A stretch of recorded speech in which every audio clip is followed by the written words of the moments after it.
you're gonna look great. But if you wanna stay in shape, well, you better hit the Gym Wits. That's right, man. Tell 'em. Welcome to the Gym Wits podcast. I'm Ryan George. I'm Justin Guild, a.k.a. Chef Sonic. And we are the Gym Wits. So it's funny how when we were teenagers, you were a really big baseball fan. And then over the years, you just sort of kind of lost interest in it. Yeah. Became a cynic, a sports cynic in a way. Like there's so much money involved in sports that I feel like it disconnects the athletes from the fans and the owners from the athletes and the owners from the fans. Yeah. And it feels like it becomes so corporate that I just lost interest. And I also kind of felt like, and this isn't to, disparage anyone who is a big fan of sports, because like I watch tons of TV. So it's kind of the same idea, but it's kind of like, well, they don't care about me. Why am I obsessing about these people who are participating in an activity that I just isn't connected to me? Like I just have something about it, but I love MMA and I'll follow and I love boxing and Muay Thai, and I think also in some ways like I've been around the biggest MMA stars and they're very down to earth and kind of approachable. They're also a lot less famous than the biggest athletes in other sports, but I feel like for whatever reason I just kind of became just disconnected to sports. I used to be a big sports fan, and I just feel like I'd rather spend that time focused on me or focused on something that interests me. But then again, at the same time, like I am a hypocrite because I do watch lots of TV and I find other forms of entertainment that I'll waste or spend lots of time focused on. So it's not really a negative thing about someone who does follow sports. Just being a big fan of baseball and like living. It is. I'll tell you what it's living and dying with it. That's the part, like the fan part, because I could be a fan of like Game of Thrones. But if there's a bad episode or a season's bad, it's like, all right, that sucks, but it's not gonna kill me. Where it's like, if you're a fan of a baseball team, it's like if torturous. your team doesn't win, it's torturous. Or if they're doing poorly, like it messes with your day. I would have like when the season ended, if they didn't win, like I was miserable for a few weeks. Or if you live and die by it. And I just feel like that's the part I can't deal with, like that living and dying by how a group of athletes that don't have nothing to do with how they are. It's funny that you mention living and dying, because there's actually another way that fans living and dying. Because there's actually another way that fans live and die. It's actually by going to the game itself. Nice segue. We did not plan that. And that's what our interview today is about. We have Jack Herskowitz, who is an attorney and an adjunct professor and an author, and he wrote a book about how Major League Baseball has basically responsibility to their fans and how fans are getting injured and even are dying at the games for various reasons, foul balls, alcohol-related incidents. So without further ado, here is our interview with Jack Herskowitz. Hey everyone, we are here with Jack Herskowitz, who is a former attorney, an adjunct professor, and an author. Hey Jack, how's everything? Good. Nice to be on with you. Awesome. Yes, thanks for being on the Gym Wits. So before we jump into our discussion, can you tell us a little bit about your background athletically? I know you mentioned that you played some baseball. Yes. I played baseball actually since I'm 10 years old, played in high school with success. I was all-city and all-state as a shortstop at Miami Senior High School. And from there I went to the University of Florida on a baseball scholarship and played college baseball. Actually, it's in my blood to the extent that I've thereafter have played softball around town for over 30 years. So I consider myself a student of the game, a sport that I love, and it's in my blood.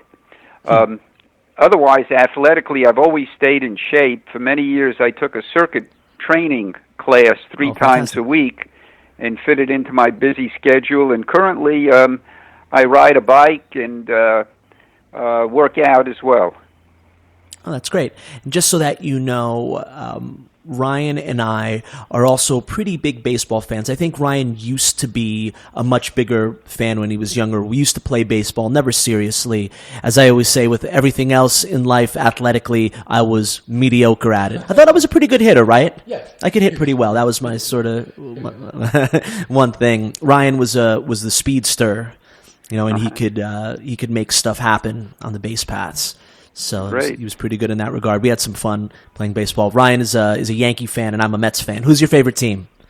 Well, the hometown team is the Miami Marlins. So you could say that I'm presently a Marlins fan. I was a Yankee fan for many years, but now I follow the home team. And just, I guess, before we jump in, what are your thoughts on Jose Fernandez and what a tragedy that was? Well, that was obviously a very sad situation. Here was a young guy with tremendous potential, cut short very, very quickly. So he made an impact in the community to the extent that they're actually going to have a statue in front of Marlins Stadium of him. Yeah, I know it's wild. When I heard about it, I was just shocked that it happened. But I guess that's just, that's the world we live in. Yeah, absolutely. So I guess to get to the real meat of this discussion. You're the author of Danger at the Ballpark, and I understand that some of your motivation for writing this was due to personal experience. Can you tell us a little bit about your own kind of personal experience and how that shaped you and motivated you to write the book? Oh, yes. Actually, there were two incidents. One, my wife came with me to a ball game, and she has no interest in baseball, so she was reading a book. We were sitting in the first deck above the screen behind home plate when a foul ball was hit directly in her direction. I stood up and I caught the ball. Fans gave me a rousing round of applause, and my wife looked up as to, hey, what's going on? But if that ball would have hit her, it would have really caused a lot of injury to her head and face, and I would have had no recourse because the law protects Major League Baseball from liability. The other incident was almost life-changing. My grandson, Ryan, who was 6 years old, and I was sitting behind the Marlin dugout. The Pirates were playing the Marlins. Xavier Nady, a Pirate outfielder, was at bat. Ryan asked me, said, "Poppy, can you move over a seat?" I moved over one seat, and on the next pitch, Nady hit a wicked line drive off the seat that Ryan had just vacated. Now, if he had been in that seat, it either would have killed him or caused a permanent injury, and my life and his life would have changed forever. But those are the two incidents that really inspired this book. So what's the book about? Danger at the Ballpark points out that baseball is the most dangerous spectator sport in America. There are more people injured at the ballpark each year than there are batters hit by pitchers.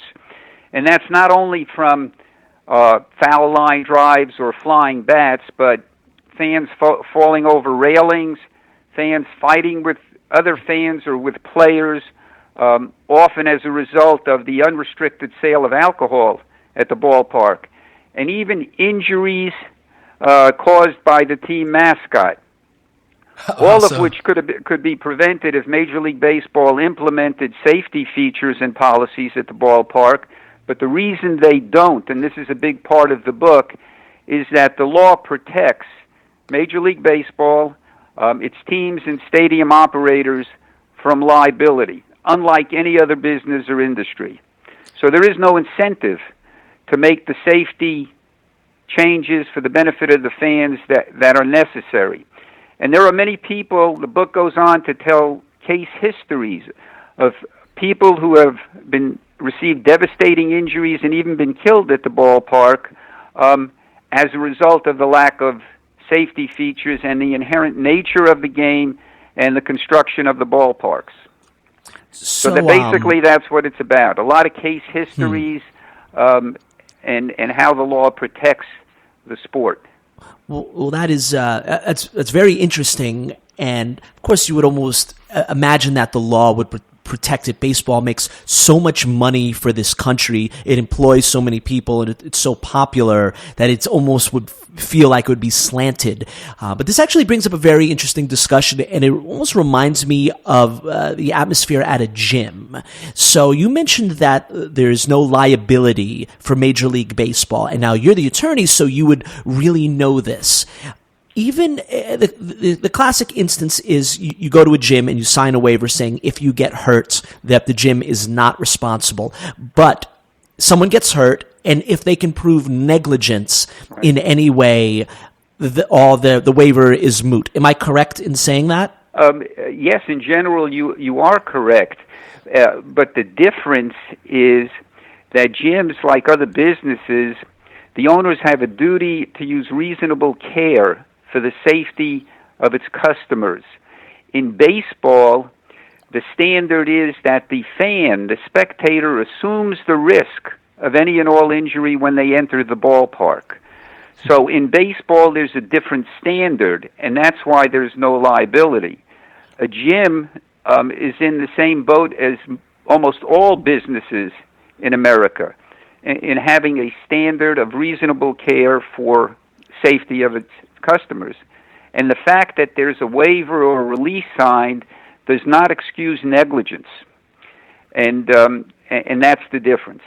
Why does Major League Baseball skirt that? Like, how is it that because it would appear that if there's a significant amount of injuries that would be reason for some level of negligence. So how is Major League Baseball able to kind of get past that? Well, they get past it because there's a law called the baseball rule, and that provides provides in essence that spectators know the hazards when they enter into a ballpark, and because they know the hazards and choose to sit in an area not behind the screen, that they assume the risk. However, it's a big fallacy. A lot of people don't know the risk. Certainly children sitting in the second row don't appreciate the risk or the danger. But notwithstanding, that's the law, and it goes back to a 1913 case and has existed for more than a century. So baseball, like they're exempt from antitrust laws, also have this favorable law, and that's the difference. They could implement standards such as safety netting going down from the backstop to each foul line, like they have in Japan, where people don't get hurt, because if there's a line drive or a thrown bat or a broken bat going into the stands, there's netting to protect the fans. Also, baseball, because they have no liability, chooses to keep the railings in the upper decks and around the outfield walls deliberately low so as not to block the view of the spectator sitting in the first row. And if they didn't have this standard of assumption of the risk, they would have to change. So have there been any major lawsuits brought up against Major League Baseball with this in mind, or has that been something that's just not been approached? Because we're in such like a litigious society that one would think that if injuries are that common, that maybe we'd see a number of lawsuits. Right. And my book details this, the cases. There have been a number of lawsuits, most of which have been unsuccessful. There was a recent class action in California, which was dismissed, where they were asking the court to mandate that Major League Baseball implement safety features such as netting going from the backstop all the way down to the foul pole. And the court dismissed the case on the basis that in California it didn't have jurisdiction to tell ballparks in other states how to operate. So the lawsuits by and large have been unsuccessful. There has been many of them trying to get around the baseball rule, but to date it has been the standard, and therefore the cases have been unsuccessful. So I know you had mentioned a couple of stories that happened to you, but what are some of the other sort of outrageous stories? I know that there was a very unfortunate incident with a fan I forgot where it was, but he was basically going to get a ball for his son, Right. and he fell over and unfortunately passed away from his Right. injuries. And then there was one where a fan, I think in San Francisco, was assaulted and unfortunately passed away. I know there was a lot of alcohol involved in that Right. one. So I know that those were two very unfortunate stories. Do you have any other ones that just sort of stand out? You're like, wow, how could this happen?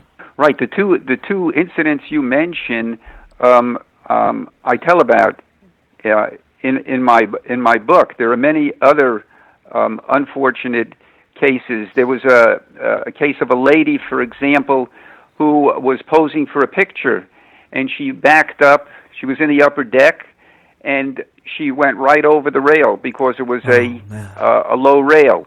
There's another case of during a rain delay, a man went running back to his seat, and the ground was wet, and he went over the rail. So low railings, just as you mentioned, which was a case involving a man named Shannon Stone. A ball was thrown to him by Rangers outfielder Josh Hamilton, and he leaned over to catch it, and he went over the rail on his head and died in front of his 6-year-old son. That's the case you're mentioning. Now, there are numerous incidents with fans because of the rivalry between teams and the contention among fans that result in fights, injuries, and death, usually fueled by alcohol, because there's no liability to Major League Baseball or its teams for selling unrestricted amounts of alcohol. The only prohibition is that they can't sell it to minors. And there's been cases where minors teenagers have drank a lot of beer at a game and walked out of the stadium only to be hit by a car. So alcohol is a big part of that. Also, the low railings, as I said, are among the dangers at the ballpark, and I spell out the different cases, including the two you mentioned. So Yeah, it's just pretty crazy if you think about it. Do you think that Major League Baseball will take steps? I know that in the unfortunate case of the man who fell over the railing, that what team was what was the home team? That was at Texas Stadium. That's right. I know that I don't know if they compensated the family, because obviously I don't know what happened there. No, they didn't compensate the didn't. family because the low railings are within the code. So the stadiums are built properly. I figured they would do it just as a sign of good showing. It created danger. Wow. So do you think that Major League Baseball will actually do anything to fix this issue? And if not, what is it going to take before they actually do anything? Okay. I think eventually there's going to be a public outcry. There are a number of stories, and in my book there's a lot of research in the bibliography, a number of articles that have been written. Every time an incident occurs, there's a story about it, and and the public becomes aware of it, and then it goes away. But what might result in change is two things. One, the public outcry might be loud enough, and secondly, the players' union may take a stance in the bargaining agreement with Major League Baseball, because the players themselves are upset when they see fans injured. And the players have recommended in the bargaining to the owners that safety features be implemented. But they haven't really stood their ground. And because of the law, the safety features have not been implemented. But two things, a public outcry and the players' union taking a strong stance on it. Those things could eventually lead to a change. And I think eventually Major League Baseball will make the changes necessary with the netting and other items to address this issue. So I read somewhere, I think it was like 1,750 fans are injured per year, which sounds like a lot. It's more than a few a day. But when you consider the amount of paying customers to games, it's upwards of, I don't know, 70 million or something like that. Right. So statistically, it seems insignificant. Now, I'm not saying that it is. Obviously, every injury is worrisome. But what do you say to people whose argument is that it's kind of such a small number that it's a risk that I guess should be assumed by baseball fans? Well, it's true, but the injuries from falls and flying bats and balls are devastating injuries, and to those people that it occurs, and many to kids, it changes their lives and that of their families forever. So I don't think the percentage is important. I think what's important is that the safety features can be readily made. The argument of Major League Baseball against putting up safety nets is that it impacts the baseball experience, and the players can't readily throw balls to fans, and that fans don't want netting. But I think that's a specious argument because they have netting behind home plate, and the seats behind home plate are the most expensive seats in the ballpark. So the bottom line is that there can be changes, and even though the percentages are small, why not prevent those injuries, which are usually devastating? And so that I think is my response to what you would say about the percentages. Yeah, and it makes sense if it's something that's easy to fix, and if you could make that percentage of injuries even lower than it is, why not do it? Especially, it doesn't sound like anyone would be going way out of their way. It doesn't sound like an enormously expensive project. Right. It seems fairly simple to do. Right. It's done in Japan. Yeah. And it's interestingly enough, hockey made changes when a young girl was hit by a puck and died, and hockey made changes putting up nets and plexiglass in the areas that were dangerous.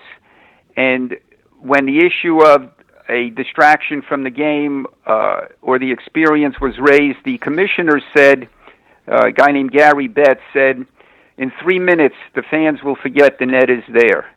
And I think that's very true. And that would be the case in baseball. So, well, we are, as all our listeners know, we're a fitness podcast. So I just have a couple questions I'd like to pick your brain on. And I know it's a sort of a big issue nowadays. And we always say that the athletes of today are bigger, stronger, and better than they ever were. Due to technology, and even without performance-enhancing drugs. And I know that it's funny that caused more of a black eye for baseball than fans being injured and killed, right? They cared more about people taking steroids. It just almost shows the where our moral heads are at in this country. But with the players being bigger and stronger and supposedly more fit, why are there so many injuries? Or were there always all the injuries and players played through them, and pitchers can't even go 7 innings nowadays? What do you think is the reason for that, despite the fact that the athletes are better today? Seems to be more injuries, and they can't last as long. That's a very good question, unless it's specifically because they work out. And maybe it's a physiological thing. It used to be in baseball, the thinking was that lifting weights was not good for a baseball player because it made him tighter. And pitchers used to go the whole game and lasted longer, and there were not near the amount of injuries today. So even though they're bigger, stronger, and faster, the answer could be because of what they do to keep in shape, the body breaks down, ironically enough, quicker with a game like baseball. Because, in baseball there are certain mechanics that apply to a pitcher and apply to a hitter. And maybe if their muscles are tighter, even though they're stronger, that may be the difference, because it's valid in the sense that in the old days you had less injuries, and the thinking was that weightlifting and fitness training, that kind of training, was not good for performance in baseball. Yeah. So that's what I would say. You would think that with the best trainers possible, they would figure out a way. You could say maybe their muscles are tighter. I would assume that the trainers would take this into account and do stretching or whatever things to counteract that. But I guess who knows? They do a lot of stretching. Yeah, I'm sure. And maybe it's also just the way that the game has gone. To be super, I guess, efficient in a way. It's become more specialized. Pitchers are very specialized. Even hitters are very specialized. So that just, I guess, the whole game has changed in that regard. So I guess I have another question based on the size of the players and the power. Has there been an increased incidence of injuries with, I guess, there being more kind of powerful, stronger hitters, or has there been any kind of spike in the last 10, 15, 20 years, or anything noticeable, or has like the rate of injuries among fans been relatively stable over the years? The relative rate among fans or players, are you saying? Among fans. So I'm saying kind of like, so let's say we have a situation where the ballparks are smaller. Okay. People are closer to the game in general. Those anything close is at a premium. So ballparks are kind of being designed with that in mind. You have bigger, stronger players who theoretically would be hitting, you got bigger pitchers, bigger hitters, which means balls are, flying out at faster velocities. So yeah, just that, like, have there been more injuries over the last, let's say 20 years even 25 years where we've seen a spike in, the size, the power of players and the size of the ballparks being smaller and more intimate? Has there been any kind of noticeable increase in the fan injuries? Well, I don't have any statistics, for a 20-year period. The statistic of 1,750 fans, which you cited, was a Bloomberg study that was made and showed that there were more fans injured than there were batters hit by pitchers. But the difference in years past and the present time is also distraction from the game. In years past, people used to go to the baseball to view the game as a singular event. Now it's become an entertainment extravaganza. The scoreboard is an entertainment center. You have mascots, cheerleaders, people have iPhones. So there may be more injuries nowadays because people are paying less attention to the game. The ballparks are being built more intimate. The players are stronger. The fans are closer. Which also may have something to do with it. But I think a lot of it has to do with the many distractions when one goes to a game now as opposed to past years. Makes sense. So I guess this would naturally lead into the next question, which is what safety procedures should people take, and what should they consider when going to a game? Well, that's a very good question. Certainly with regard to railings, they should be of the fact that the railings are low, and the only thing I could suggest with regard to sitting in areas close to the field are they have to really pay attention with each pitch, even though I have to say many times, even if they're paying attention, if there's a bat that comes flying into the stands or a hard hit foul ball traveling 100 miles an hour, there's little they could do. But the short answer is they need to be aware that it is dangerous at the ballpark, and even though they're there to have fun, and it all seems like a lot of fun, there are dangers that exist, and they need to be aware.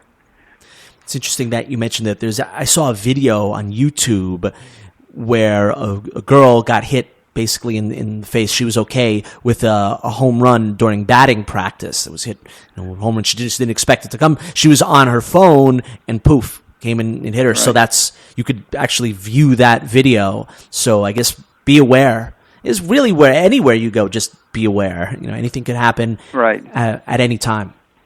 But especially if you're talking about a sporting event, and a baseball game, because baseball, part of the game is to hit the ball hard. Unlike football or basketball, there's really no danger to the fan in terms of being there, accepted. Except people for get rowdy the from malice in alcohol the sales. palace when the players jump into the stands and causes a riot. Yeah, that's true. That's true. That's true. So baseball's unique in that way. But there are things that could be done and should be done, and perhaps this book will have some effect. I intend to send it to the baseball commissioner and to the union, but I don't know that anything will come of it. So where can people find the book? Well, the book is on Amazon now, is where they can find it. There will be a website up shortly, within a week also. But the main source is to go to Amazon, and the book is readily there. Fantastic. All right. I've gotten some good reviews. People may be interested, if they go to check it out, to read the reviews. What will the website be? I don't have it yet. You don't have the name. It's just in the works. Okay. Well, certainly let us know when you have it, and we will post it up so our fans can take a look at it. Okay. Will do. Excellent. Well, Jack, thank you so much for coming on the Gym. It's really sort of an interesting topic that a lot of people don't think about. Even baseball fans probably don't think, oh, there's a big risk with going to the game. I guess intellectually when you think about it, oh, yeah, there is a risk, but you just don't think about it. You watch the games on TV and you're focused on that or whatever, on your phone or whatever. You don't realize there is quite a risk. Right. So thank you for bringing this subject to light, and hopefully Major League Baseball will take the proper steps to remedy the situation that's going on right now. Well, okay, thank you, and it was very nice to be with you. Great. Thank you, Jack. Take care. I guess it's one of those things that makes sense. Oh, yeah, going to a baseball game is dangerous, foul balls or getting attacked by another fan or falling over a railing or something like that. You think about it, but I guess when you really look at it, it's pretty crazy. There are a lot of injuries that happen. Yeah, I guess the question, there are two questions, I think. One is, I don't say I wasn't thrilled with, but no injury should be taken lightly. But if there's 75, you divide 75 million by 1,700, it's still a very small number. So it's one of those things you ask, like building a skyscraper. Is it worth the however many people might die building the skyscraper? Well, some people would argue yes, some people would argue no. So it's kind of the same thing for the enjoyment of the game. Is it worth the injuries? I'm not saying I think it is. I'm just wondering, how do you answer that? What amount of injuries is worth? No, I get it that you can make it safer with some simple. That's the whole thing. It's not that there's any event where lots of people gather, there's always going to be something that happens. That just goes without saying.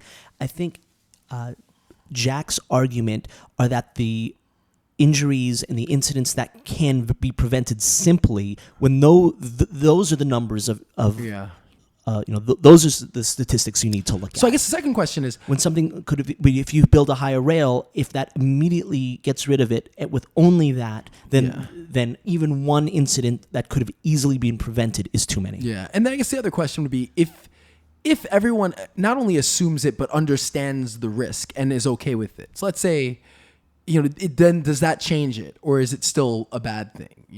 But I guess again, it sounds like it's such a simple fix. Higher. But again, maybe will that bother people? Will having extra netting bother people? Will having the higher railings bother people? I get that behind home plate you have netting, but I don't think there's a person alive that would want to sit behind home plate without netting. I think that's just even crazier than being anywhere else on the field. But yeah, I mean, it's an interesting dilemma. But it's strange because we really don't hear that much about it unless there's a really serious injury, and then it essentially gets swept under the rug. You hear a lot more about that. What's his name? Beans, Bryce Harper. Yeah, and then Hunter Strickland, and then there was a big fight. You'll hear about that for weeks. Some bad punches thrown. Yeah. I was like, oh, that's just bad. Has anyone ever kicked a front kick with the cleats, or is that that would be so bad. I think there's a code yeah among players. But what happens? Like if let's say you kick somebody in the stomach. Let's say there's a fight breaks out and a player kicks somebody. Is that then like assault? Sure. Because like they don't absolutely be assault. I mean, has they could anyone assault anyone for anything? Yeah, but I mean, has anyone been charged for like a bench clearing brawl? I don't think so. Right? I don't know. I know it's happened in other sports. But if you're I mean, at the end of the day, baseball fights happen. Kind of, I mean, not as much as hockey, but I guess the question is like has there been a situation where somebody's like kicked somebody else?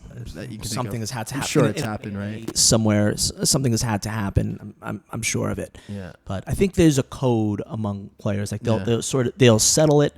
They'll settle it their way, right? And that's just how it goes. Yeah. They're all at the end of the day, they're all making millions of dollars, so they don't want to injure themselves. Yeah. But in a way, I actually kind of like to see the fights because it shows that it makes for good entertainment and it shows that they're into it. Well, one interesting point, I had asked him not about the whole fan injury thing, but about the player injury. He talked about how the players athletes in all sports are bigger, stronger, faster, just more fit than they've ever been, and not just because of steroids, but just because of technology and better training methods.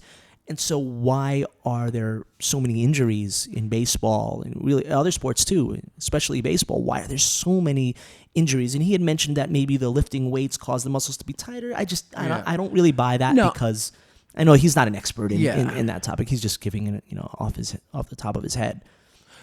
There are a number of theories. I think there are two things that stand out to me. One is overtraining, overuse. I mean, no matter how you look at it, whether you're playing baseball or basketball or golf, that many repetitions, that regularly without rest, is going to lead to injuries. I think there are a couple of things that you want to take into account here.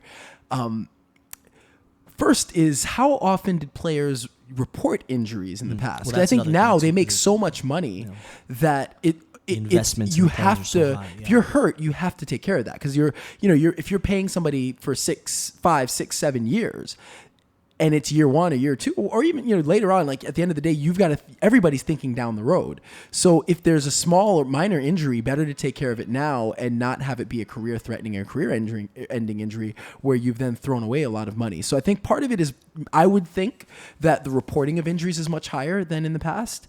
The other thing is just, again, with the increase, these are like swinging a baseball bat is violent. It's a violent movement. Throwing a pitch is a violent movement.